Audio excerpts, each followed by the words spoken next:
के गर्छ हामी त्यो मतदाता नामावली रुजु गरेपछि त्यहाँ मैले मतपत्र बुझेँ भनेर सही गर्ने ठाउँ छ, सही र छाप लाउनुपर्छ। छाप पनि यही हो के अरे है, ठ्याक्कै लागि तालो त राखिदिएको हुन्छ, कतिपय चाहिँ पसिनाले गर्दा त्यो तालोले पुछे पनि यहाँ वरिपरि रहने भएको हुन्छ। अनि हामी मतपत्र त्यही हातले समाउँछौँ, समाएपछि के हुन्छ हाम्रो औँठाको छाप त्यहाँ गयो, गएपछि पहिल्यै छाप लाग्यो त्यहाँ है, त्यो त मिस्टेक हो है। त्यो भएर त्यो मिस्टेक चाहिँ नि गर्नुहुन्न। अब त्यो आफ्नो औँलाहरू सफा हुनु पऱ्यो, अथवा आफूले जुन औँलाले छाप लाग्यो त्यो हातले नसमाइदिनु, अर्को हातले समाएर उ है।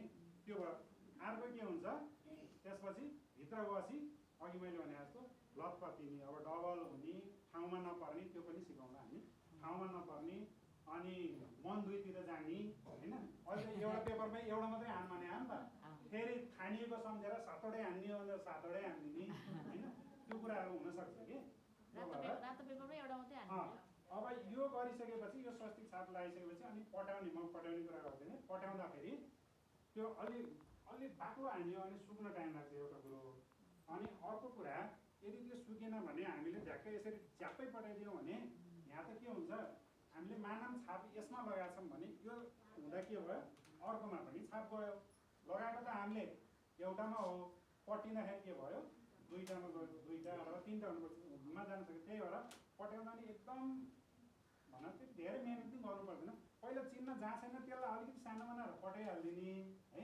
अनि त जति पठाए पनि यो यसमा पर्छ कि है, कति सजिलो जति पठाए पनि बाहिर पर्छ, भित्र पर्दै पर्दैन। कतिको के हुन्छ भने यसरी पठाइदिनु चलाउनु, यसरी यो पनि खटिएन एकातिर अर्कोतिर गयो, कतिले ठ्याप्पै यस्तो गरिदिनुहुन्छ है त्यहाँनिर। अथवा हामीलाई अर्को तरिका हुन्छ, यता माथिबाट नि मिल्छ, तलमाथिबाट जताबाट पठाए नि मिल्छ।